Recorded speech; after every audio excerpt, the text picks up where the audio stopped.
Today topic is trigonometry. क्या है? Trigonometry. Trigno 3 word से मिलके बना हुआ है, ट्रिग्नोमेट्री।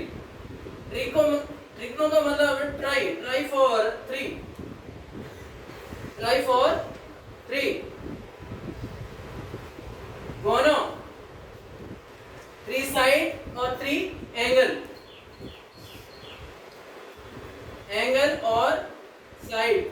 और मेट्री का मतलब होता है मापन या मेजरमेंट। मेट्री का मतलब क्या होता है? मापन और मेजरमेंट। Response please. मापन और मेजरमेंट।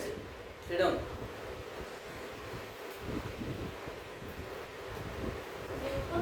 लिसन, ट्रिग्नोमेट्री का मतलब क्या हो गया? 3 साइड और 3 एंगल्स का जहां पे मेजरमेंट होता है। और 3 साइड और 3 एंगल किसमें होता है? ट्राइंगल के अंदर होता है। किसमें होता है? ट्राइंगल के अंदर होता है। और स्पेशली ट्राइंगल हम यहाँ पे किस ट्राइंगल की बात करेंगे? राइट एंगल ट्राइंगल की बात करेंगे। कौन से ट्राइंगल की? Right angle triangle. हाँ, तो राइट एंगल ट्राइंगल का मतलब क्या होता है? What do you mean by right angle triangle? In which one angle is 90 degree. A triangle in which one angle should be 90 degree or 2 other angles should be acute angle. Which angle? Acute angle. Acute angle means less than 90 degree. तो this angle is कितना? 90 degree. ये angle कितने का हो जाएगा? 90 degree का हो जाएगा। You can name it A, B and C.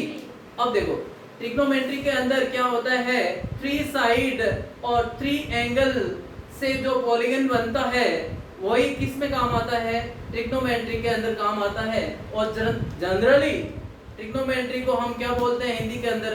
त्रिकोणमिति। क्या बोलते हैं? त्रिकोणमिति। 3 कोण, 3 एंगल, ठीक है। और त्रिकोणमिति किस काम आती है? ये ट्रिग्नोमेट्री का यूज क्या है? ट्रिग्नोमेट्री का यूज होता है एक सर्वे करने के लिए। सर्वे क्या होता है? जो भी हम मेजरमेंट या कहीं सी लेवल का सर्वे हम देखते हैं ना, बोलते हैं कि उस हिल की इतनी हाइट है, वो सी लेवल से इतना ऊपर है, उसके बाद में उसका जो एलिवेशन एंगल कितना है, इस टाइप में जो सर्वे के लिए यूज होता है। सर्वे का मतलब किसी चीज का मेजरमेंट या मापन करने के लिए किसका यूज होता है? ट्रिग्नोमेट्री का। दूसरा यूज होता है इसका नेविगेशन में। किसमें? नेविगेशन का मतलब होता है डायरेक्शन वगैरह चेक करने के लिए भी, ठीक है। नेविगेट का मतलब होता है ऐसा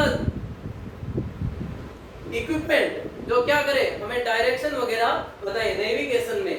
और थर्ड होता है इसका इंजीनियरिंग में। किसमें यूज होता है? इंजीनियरिंग में। किसमें यूज होता है? इंजीनियरिंग में यूज होता है। देखो इसके अंदर ट्राई 3 ही यूज और 3 टाइप के। ये साइड को मेजरमेंट करने के लिए काम आता है, ये एंगल को मेजरमेंट करने के लिए काम आता है, और जनरली ये कहाँ का यूज होता है? सर्वे, नेविगेशन और इंजीनियरिंग में यूज होता है। अब ये ट्रिग्नोमेट्री में कैसे मेजर करेंगे? ये साइड का रेशियो बताता है। क्या बताता है? साइड के रेशियो के हिसाब से हम ट्रिग्नोमेट्री को स्टडी करेंगे, ठीक है। साइड कौन कौन सी है? AB is the one side, BC other side, और AC is the third side. अब जो जहां पे राइट एंगल बनता है, राइट एंगल के जो एडजेसेंट साइड होती है, 2 साइड होती है राइट एंगल के एडजेसेंट साइड, कौन सी होती है? One is the base, other one is the perpendicular,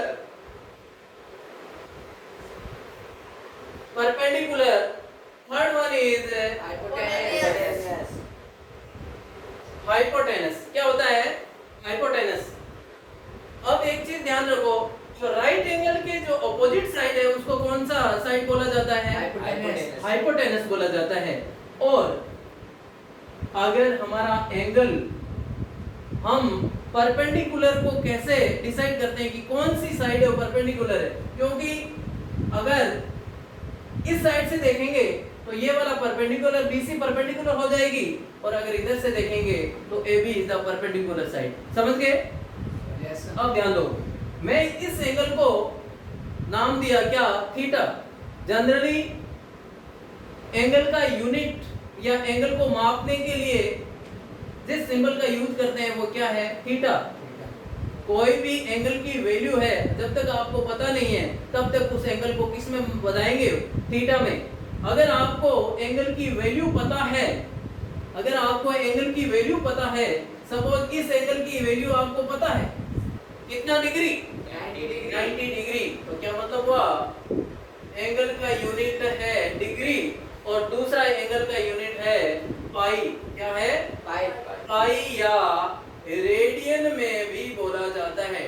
degree, पाई और रेडियन, ये तीन में हम एंगल का मेजरमेंट करते हैं। जब तक एंगल की हमें वैल्यू पता नहीं है तब तक हम उसको थीटा ही बोलेंगे। थीटा के अंदर ही मापा जाता है, मेजरमेंट किया जाता है। ठीक है?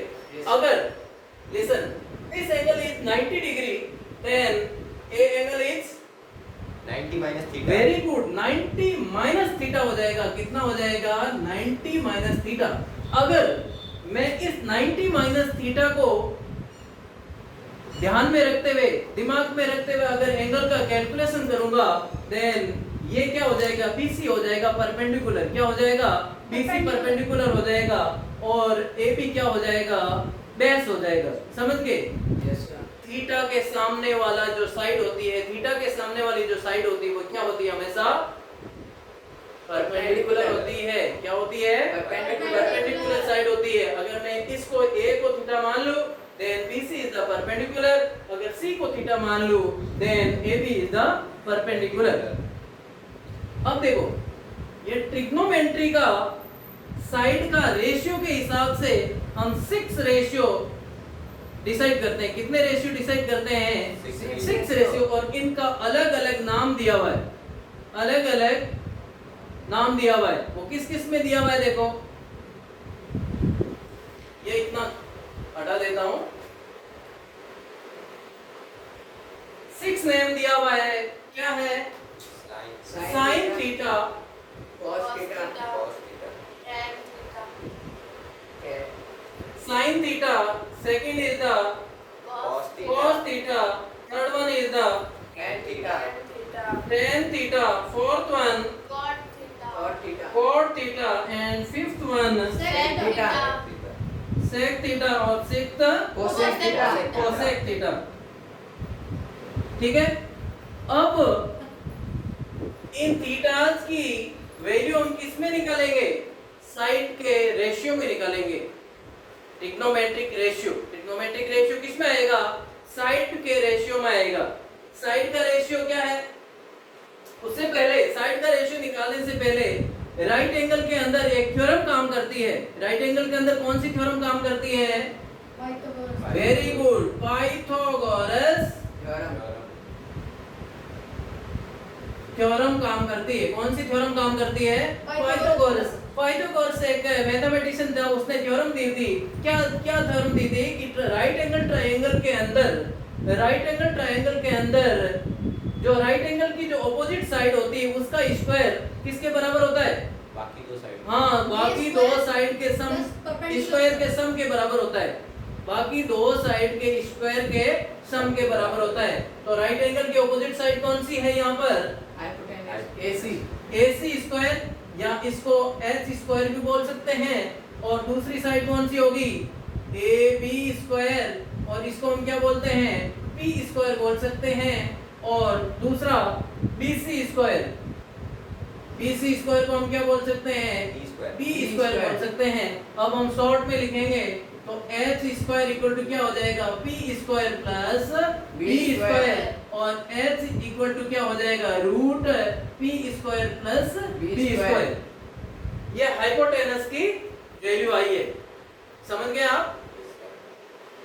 अब देखो, हम इसका जो वैल्यू निकालेंगे, एक शॉर्ट फॉर्मूला बनाया हुआ है, मेरे गुरु ने बनाया था, उनका नाम था पंडित बद्री प्रसाद, उनका नाम क्या था? पंडित बद्री प्रसाद। इस रेशियो को हम केवल पंडित बद्री प्रसाद के नाम से ही हम लर्न करेंगे। पंडित, ये लोगों P for Pandit, B for Badri और P फॉर प्रसाद, पंडित बद्री प्रसाद। और रेशियो हमेशा क्या होते हैं? डिवाइड में रहते हैं। रेशियो किस में रहता है? रेशियो का मतलब ही फ्रैक्शन फॉर्म, रेशियो का मतलब ही क्या होता है? Fraction form. और वो क्या पंडित बद्री प्रसाद क्या करेंगे? हर बोले, पंडित बद्री प्रसाद हर बोले। बस इतना ही आपको याद रखना है, पंडित बद्री प्रसाद हर बोले। अब देखो ये पंडित बद्री प्रसाद हर बोले, ये केवल और केवल ये साइन की रेशियो है, ये कोस का रेशियो है और ये टेन का रेशियो है, नथिंग एल्स। इनके अलावा कुछ नहीं है, ठीक है ना? Yes sir. P by H, P by H का मतलब क्या होता है? P क्या है यहाँ पर? AB। साइन की वैल्यू क्या आएगी? P by H, P by H, P for perpendicular और H फॉर हाइट। परपेंडिकुलर और नॉट हाइट, हाइपोटेनस का जो रेशियो होता है वो क्या होता है? परपेंडिकुलर और हाइपोटेनस का रेशियो किसके इक्वल होता है? साइन के इक्वल होता है। किसके इक्वल होता है? साइन का। और इस डायग्राम के अनुसार हम क्या लिखेंगे? परपेंडिकुलर कौन कौन से बताओ? AB, AB by BC, AC, hypotenuse AC। समझ गए आप? Yes sir. अब सेकंड के अंदर बताओ क्या है? पंडित बद्री प्रसाद हर बोले के हिसाब से अपना शॉर्ट ट्रिक से हिसाब से बताओ। B अपॉन H, बेस और हाइपोटेनस का रेशियो किसके बराबर होता है? कोस की वैल्यू होती है। बेस और हाइपोटेनस का रेशियो कोस की वैल्यू होती है। और बेस क्या है? BC। बेस क्या है? BC। हाइपोटेनस क्या है? AC। हाइपोटेनस क्या है? AC। ध्यान दो इधर, हाइपोटेनस क्या है? AC। तो BC बाई AC किसका वैल्यू है? cos थीटा की वैल्यू है। और थर्ड वन क्या है? tan थीटा की वैल्यू इसके अनुसार क्या आएगी? P upon B। Perpendicular and base का रेशियो क्या कहलाता है? P upon B। परपेंडिकुलर क्या है यहाँ पर बताओ? AB।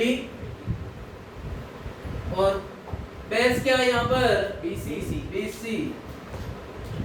ठीक है, यहाँ तक कोई डाउट? No sir. हाँ, तो ये तीन रेशियो हमारे आगे है। We find out 3 ratios. कितने? 3 रेशियोज हमने फाइंड आउट कर लिया।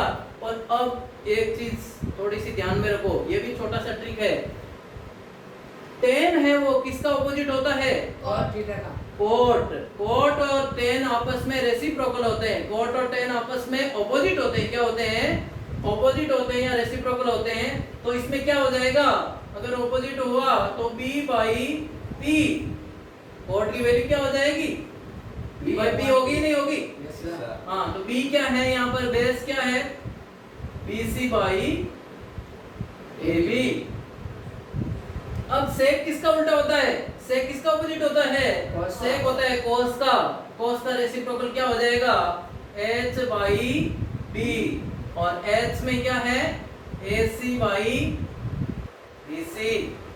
AC by BC। समझ में आ रहा है यहाँ तक? Yes sir. हाँ, नेक्स्ट वन क्या है? कोसेक। नेक्स्ट वन क्या है? Cosec। कोसेक। और कोसेक किसका उल्टा होता है? किसका ऑपोजिट Sin होता है? का। साइन का opposite. 1 by sine equal to क्या होता है? कोसेक होता है। तो इसकी वैल्यू क्या हो जाएगी? H upon P। H upon hypotenuse upon perpendicular का रेशियो होता है, किसके बराबर होता है? कोसेक के इक्वल होता है। और यहाँ क्या हो जाएगा? AC by AB। समझ गए यहाँ तक? Yes sir. हाँ, अब देखो इसके आगे साइन के बराबर होता है, कोई प्रॉब्लम नहीं है। कोस के बराबर होता है। या इसको आप ऐसे लिखते हो 1 बाई कोसेक थीटा लिख सकते हैं क्या?